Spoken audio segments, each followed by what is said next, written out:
Thank you, Derek. I think we only have one super member question, and it's going to be a quick one this week. Derek says he'll remind me about the super members later. All right, let's continue. Here we go. Alrighty, everyone, welcome back to DSP versus the Internet, episode 22, I believe, for July 16, 2023. If you missed part 1, go check it out. In the meantime, let's continue on with our Ultra member submissions for the week. Let's see what's next. In the case of pedophilia, we are talking about a condition which some people... Whoa, I can't hear it. That was way too low. Let me make it louder. I might need to up the volume on the stream. The volume was so low. Alright, let's go back, can we? Alright. In the case of pedophilia, we are talking about a condition which some people have clearly through no fault or choice of their own. There are various theories regarding the causes of pedophilia.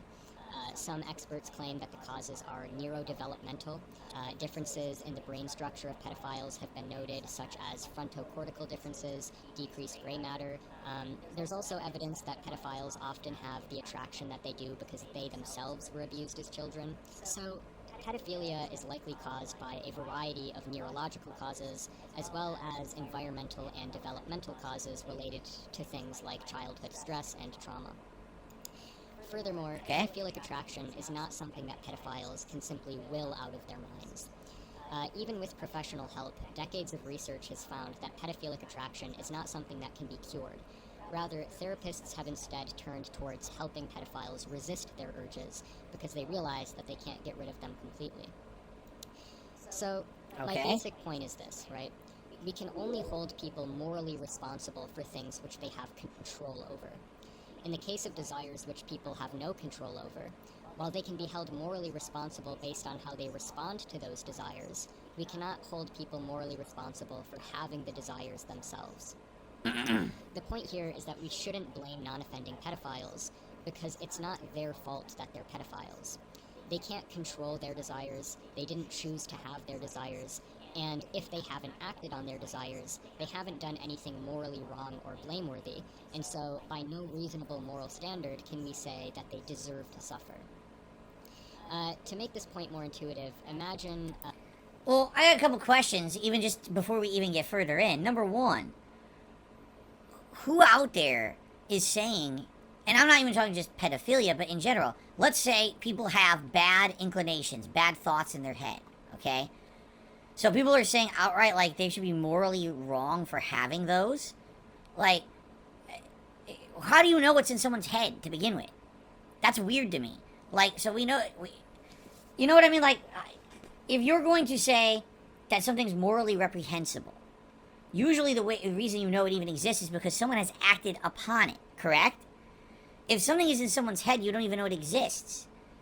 So how can you say something in someone's head as a thought is morally reprehensible unless that person actively chooses to act upon it? And I'll give you an example here, okay?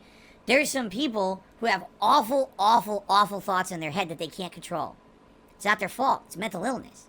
And they know these thoughts keep popping up, and they push them to the side. They never act upon them. They don't speak upon them. But it still bothers them because they keep having them. Why do I have these thoughts? They go to psychiatrists. They go to doctors. And, you know, they talk it out. Some of them take medication. You know what I'm saying? Until someone acts upon a thought, how can anyone really, like, judge them for it? You know what I'm saying? It's not like a person is acting... I choose to have these awful thoughts in my fucking head. And, you know, some people are haunted by them. Some people are tortured by the thoughts. I don't want this fucking thought. Why does it keep coming into my head? It's awful. You know, they're mentally unstable because of it. They're saddened. They're depressed. They don't want to live with these thoughts. I would think some people probably end their own lives because they can't get a thought out of their head. You know what I'm saying? So, I mean, is it morally... Okay, I guess the question is it morally accountable? You're only accountable for something that you act upon and hurts people, right? I think all of us can agree in our lives, and I'm not saying pedophilia, but we've all had weird thoughts. I've had thoughts where all of a sudden I feel like I just want to beat the shit out of someone because I'm angry about something. Did I act upon it? No, I didn't. Is it morally reprehensible to beat someone up? Yes, it is. But I've had the thought, you know. When I was a kid, I used to have some thoughts about, like, for example...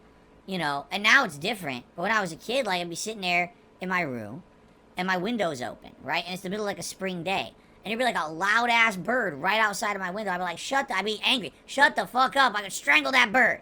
And then I would think to myself, why did I just have that thought? Strangle a bird? That's awful. I don't want to strangle the bird.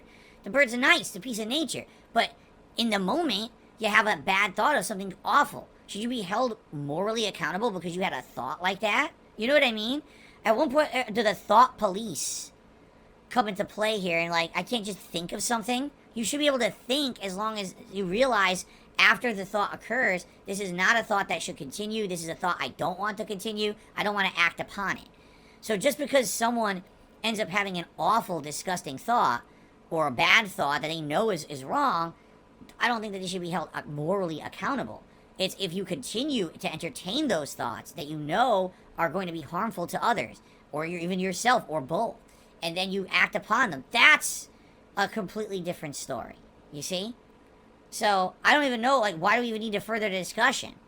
Like, we don't, like, what is the other 5 minutes of this video? I don't even know why it even needs to continue. Right? Like, that's it. That kind of answers the question. No, you shouldn't be morally accountable just because a thought pops into your head, especially when every thought in your head is not necessarily something that you want to happen in your head. What about a dream? Should you be morally accountable for your dreams? Well, those are technically thoughts in your head, but you didn't control them. They just happen, even though they're subconscious. Oh, no. You know, morally accountable because something horrible happened in a dream in your head. No. So the answer is no. You shouldn't be morally accountable for everything that pops in your head, but you should have the rationale and the reasoning to say that's not something that should ever be recurring or happening in my head, and I certainly should never act upon it. And if it's something that's stuck in your head you can't get out, you should try to seek professional help to make sure that it doesn't keep happening, if you can, within reason. You know what I'm saying? So there you go. Okay? Fair enough. I don't even need to continue. Like, there's literally no other reason to continue in the discussion. So, okay. On to the next video, which hopefully is more lighthearted than that one. By the way, now I guess I can adjust my levels again, because that video, the volume was really low for some reason. Okay. Work tomorrow? It's my day off.